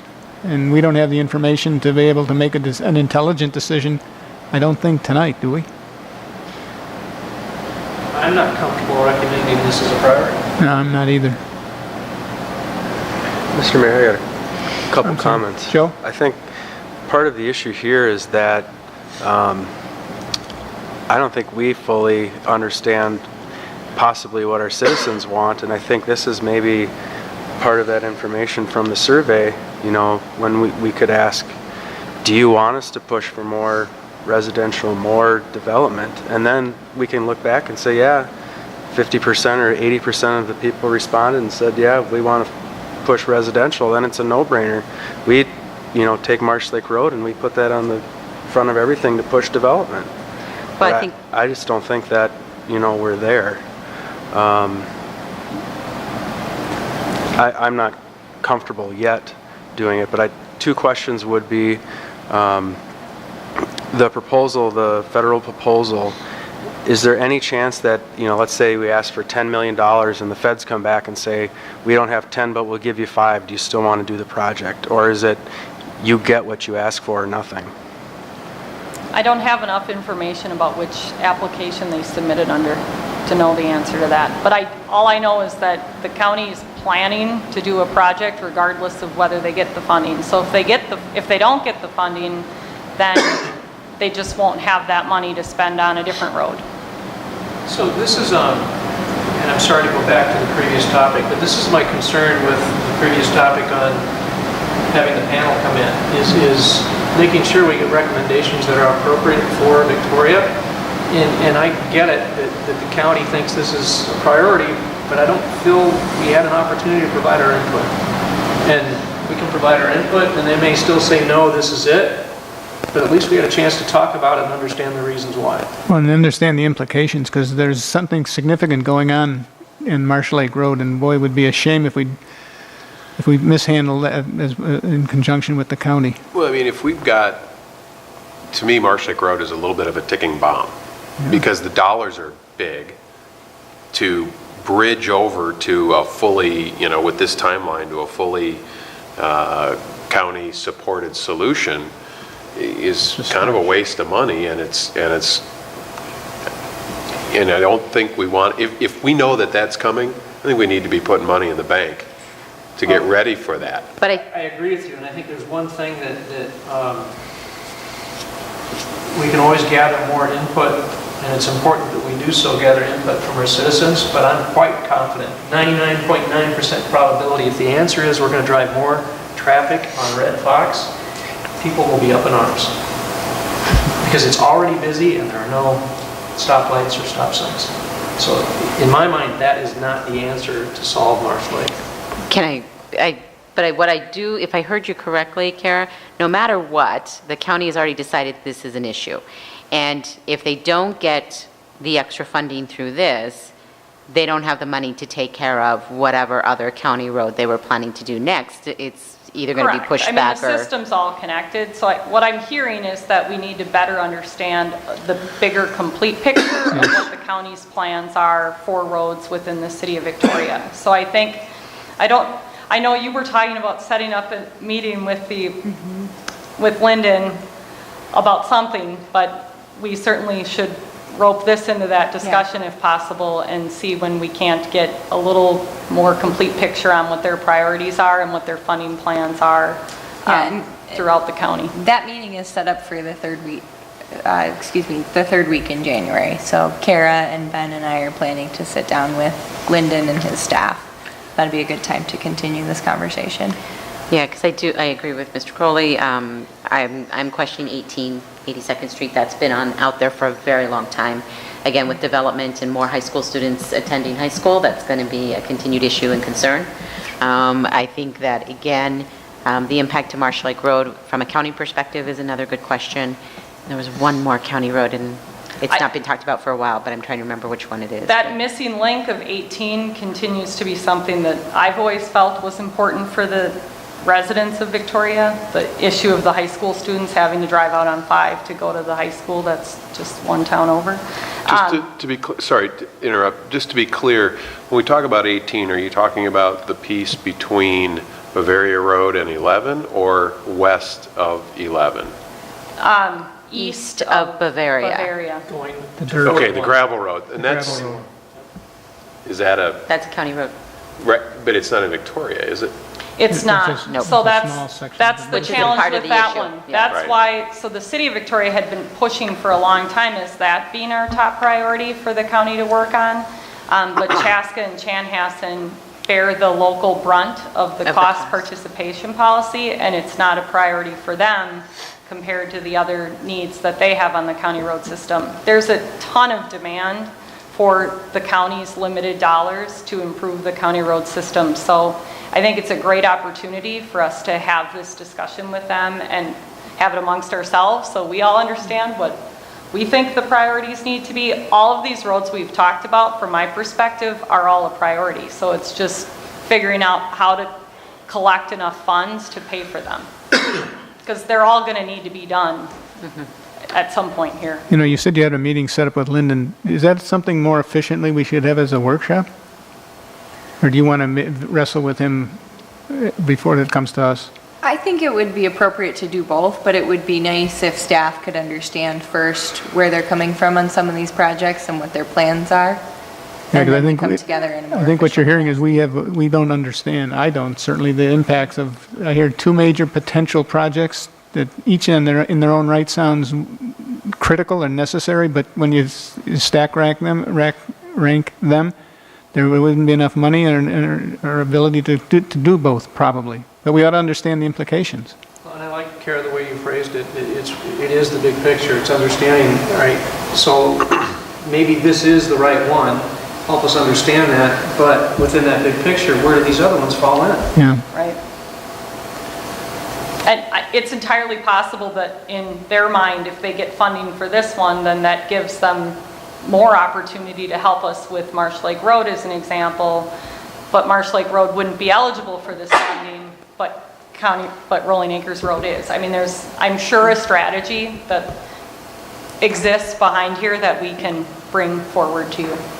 Yeah, I think if we can learn that, we can make a much more It would be intelligent. very helpful. Yep. Yeah. You're looking tonight, it seems, for support to the application for the expansion, reconstruction of 13. So we sent in the letter, so if you want us to claw the letter back, we would want to do that soon. But I don't know that we want to jeopardize their funding application until we know more about their big picture. And the letter doesn't commit us. Right. No. It does not. It would just left the door open. Yep. Just my only concern would be, having a letter of support out there. It commits us. If that drives, if that's a preconceived solution, then I guess I have a problem with it. And I'm not stating that correctly. if that commits us to that over other potential priorities that we had an opportunity to voice a different priority and we could change their minds? There were two reasons why I signed the letter. One is because it was an important project as expressed by the county, but two, and more importantly, it didn't commit us to anything other than a general position of support at which we could pull back at any point when the specifics are known. I understand, and I'm not trying to be critical of the letter, and again, I don't have enough data. If another letter could have been sent emphasizing priority of another project, was that even an option? It was the specific funding application for this project. For this project, So right. it would have, the option would have been to not send a letter, At all. yeah.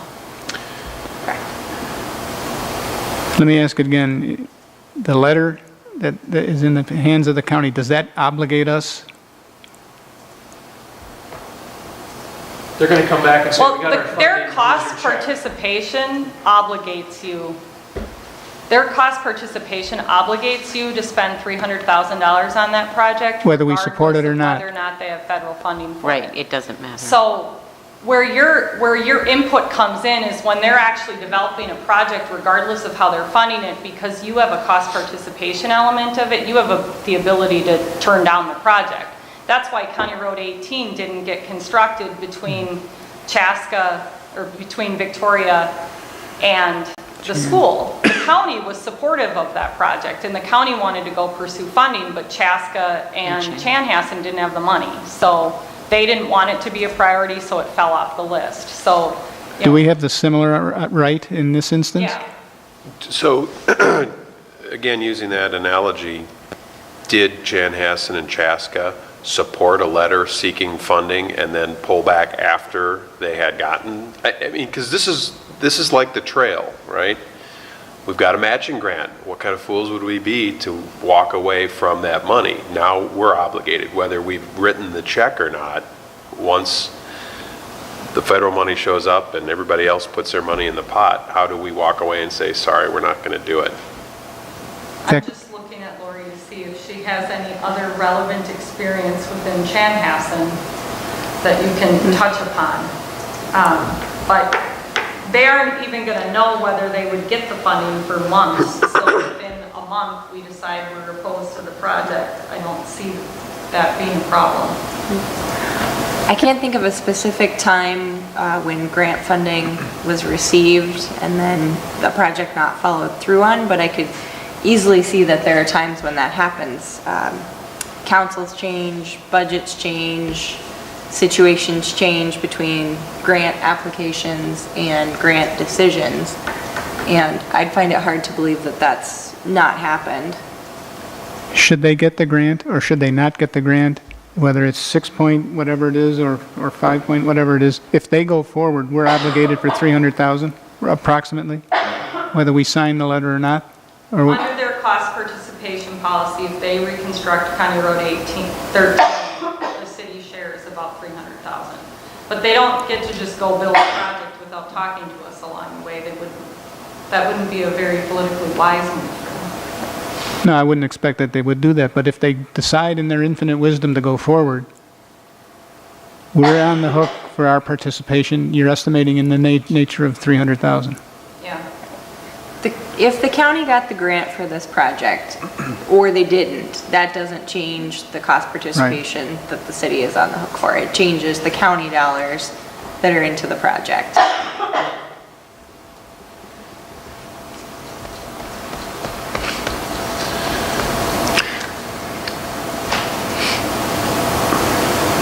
Would you be comfortable, Kara suggested we come back to you in a month to talk about a better understanding of the county's overall plan? I don't believe a grant decision and a funding decision will be made between then and now. Would you be comfortable leaving the letter stand until we have our next discussion? I'm fine with that. I'm sorry, one more question. Let's just say we decided we don't want to do this.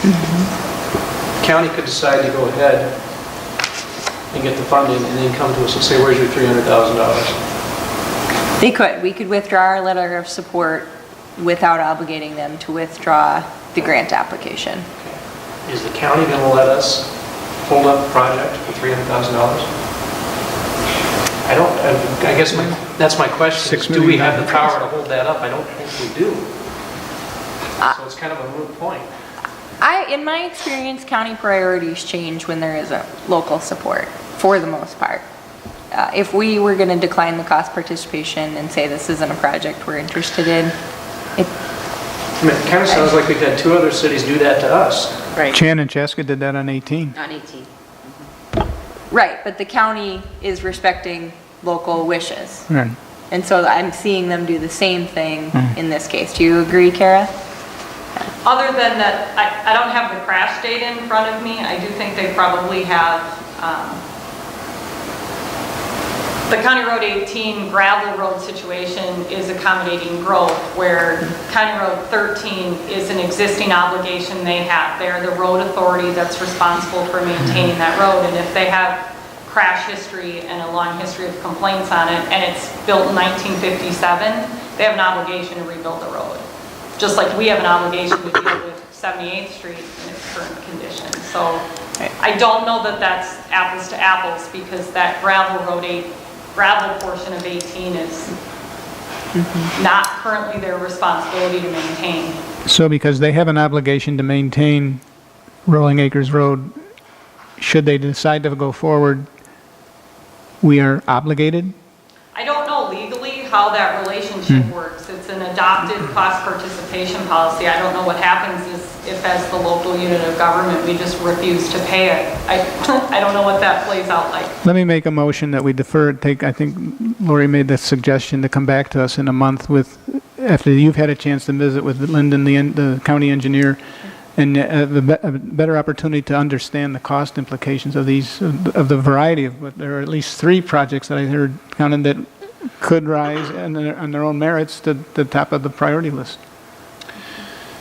I would also, I support what you just said, and I would also like to understand if we have any input to the actual design elements. I think improving the ability to move traffic through down Rolling Acres Road at higher speed with a street level trail crossing is asking for trouble. Is there an ability for us to influence getting some sort of a over or underpass incorporated into that project? If you look at the traffic, I'm extrapolating here, you look at the traffic on Highway 5, which we know is significant.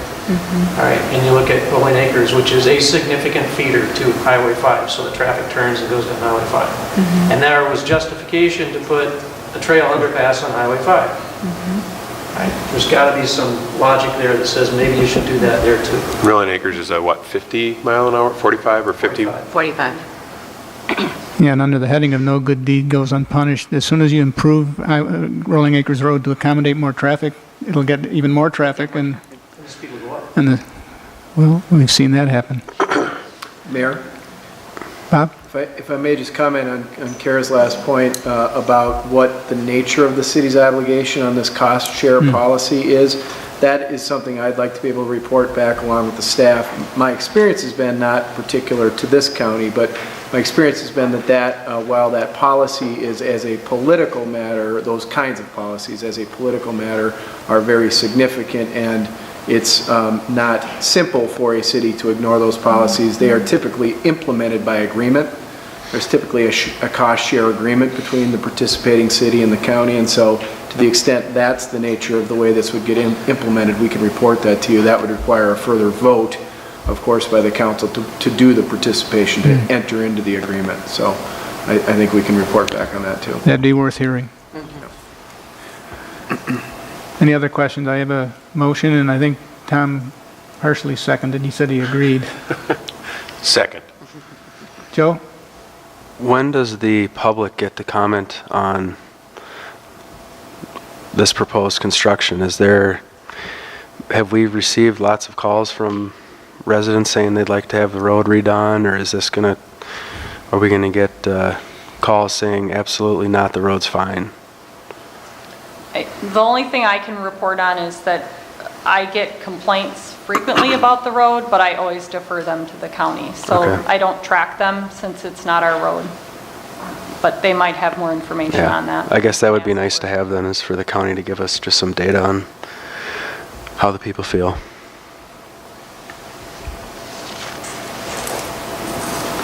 We have a motion with a second. Any further discussion? All in favor? Aye. Opposed? We'll continue, come back to us in about a month. Reports of the city manager, and you've got some correspondence. Do you want to go through that, or how do you want to proceed with it? Yeah, I just wanted to highlight a couple of things quickly. The first item in the correspondence packet is a letter from the Victoria Business Association thanking the city for all of the time and effort they put into the partnerships for various Victoria events, Classic Car Night, Christmas in Victoria, Discover Victoria Day, the Halloween Kids Party, Volksfest and Art Fair, and the first Wednesday meet and greet. And I wanted to highlight that because I want to make sure that we also thank the Victoria Business Association. These events are part of the fabric of our community. They're the things that offer our residents, especially our new residents, a chance to come out, meet their neighbors, and start to become a part of the Victoria community. And while city staff certainly plays a supporting role in putting together these events, it's really the volunteers of the Victoria Business Association that make these things happen. And so I want to make sure that we let them know that we really appreciate that. The next item is the monthly sheriff's report, and there are some summaries there, and Deputy Murphy and Deputy Baker are with us if the council had any items of question to address to them. We did provide feedback to the Three Rivers Park District about some changes that they plan to make to the Baker Carver Regional Trail master plan in support of those changes.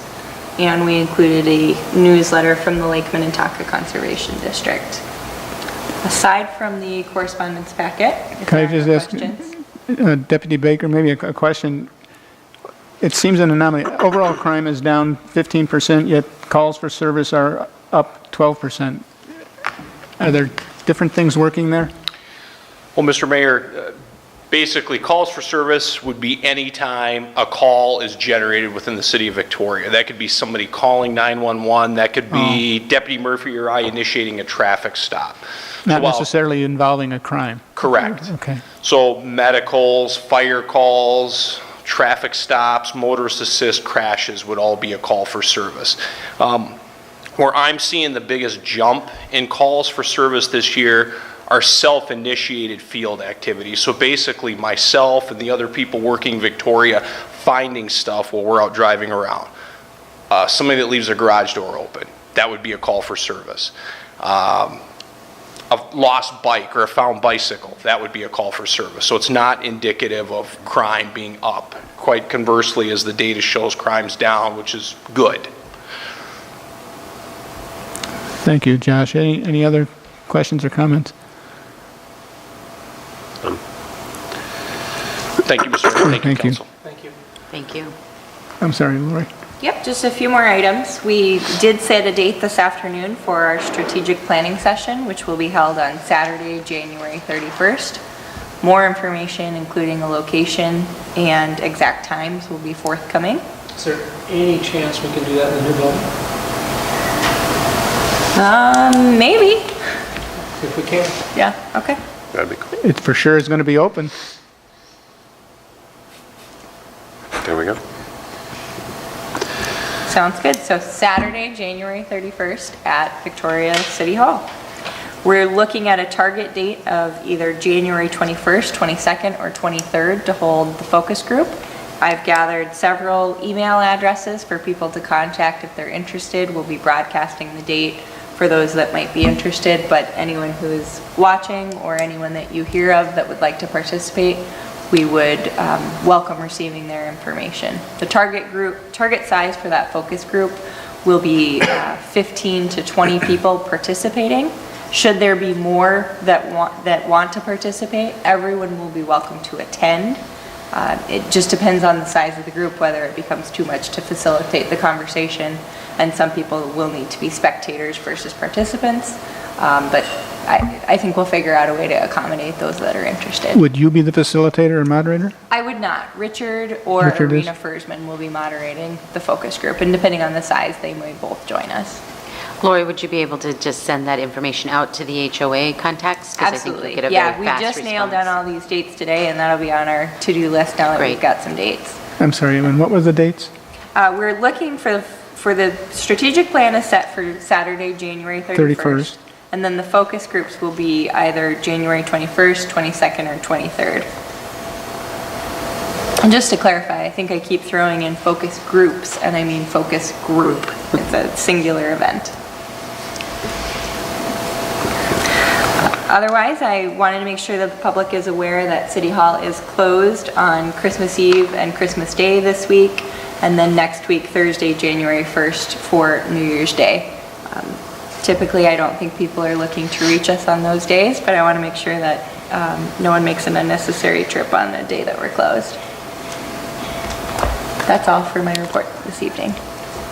Now, I notice on the head of the first page of the council packet tonight, there's a holiday gathering planned after the meeting at Vic's Yes. Bar and Grill after the meeting. Yes, and so we have posted, this is purely a social opportunity for any staff, city council, resident that would like to join us at Vic's. Not for the purposes of discussing city business, just for taking a moment to celebrate the holiday season together. And we are perfectly in compliance with all Minnesota statutes in so doing. Correct.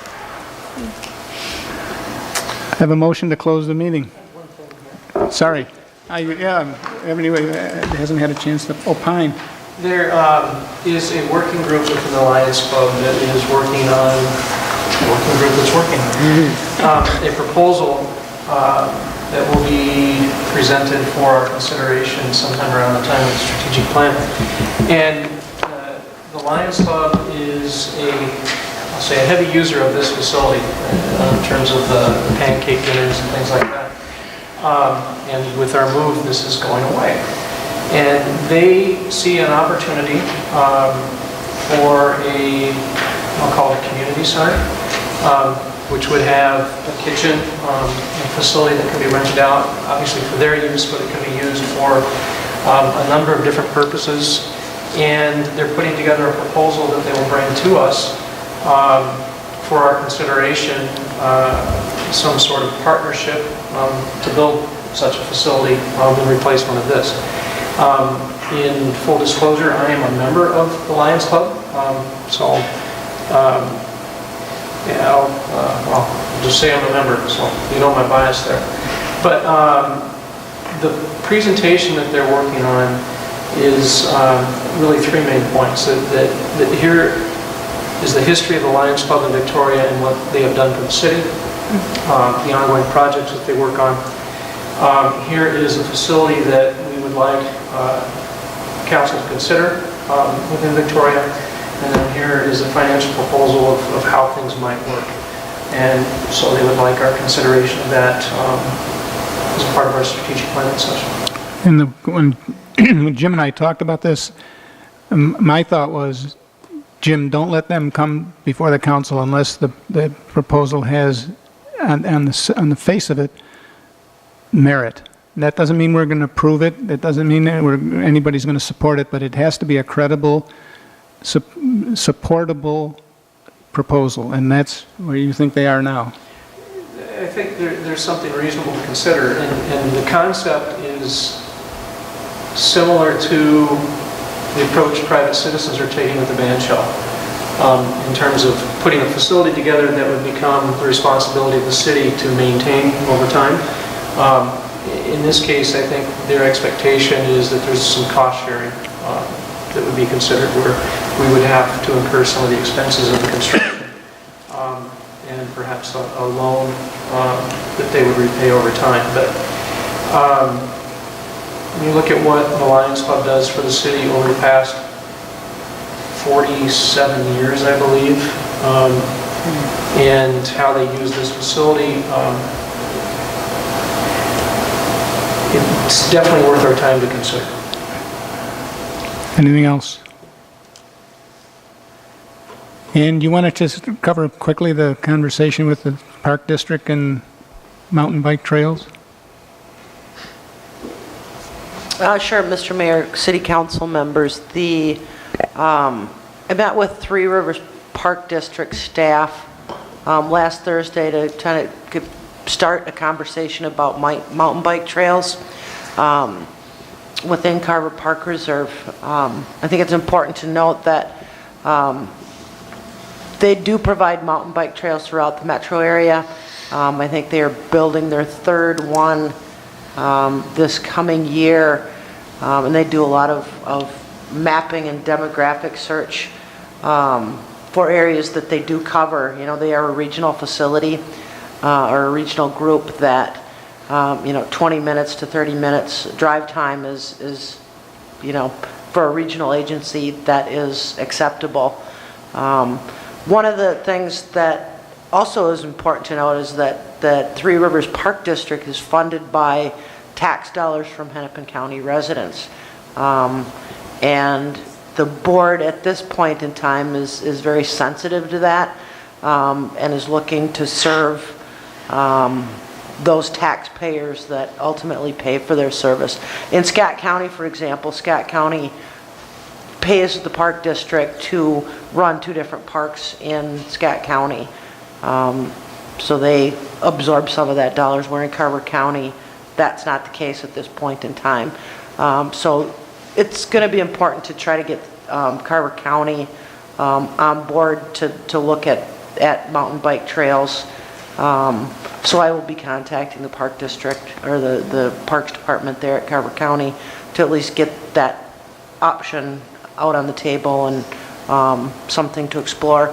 One of the other things that came about was a meeting which there is a pseudo mountain bike trail in Chaska that I believe is on public and possibly private property that I want to get some more information on too. So I will be following up with that after the first of the year. So Yeah, there's a very active constituency in support of increasing the opportunities for mountain bike races at the high school level. I think both at the high school level and as mountain biking in general. Yes. And then as a side note too, is on the bandstand, Three Rivers, the Three Rivers board approved the bandstand lease last Thursday evening at their meeting. So we've got a few details that we need to work out architecturally, finalizing plans, which the donor hopes to do by the end of January. Then we'll go out and solicit quotes or bids for the construction of, and if it comes in within a manageable dollar amount, we hope to be moving on that in the springtime. All required permits have been obtained? We have, for the most part, either written, but we do have verbal ones out there that we need formal approval on yet. But there's some of the things, kind of the horse and the cart thing. So we've got items that we do have to finish up with some of the other organizations, but we've gotten verbal okays from everybody. Good. Anybody else have anything they'd like to offer? No report.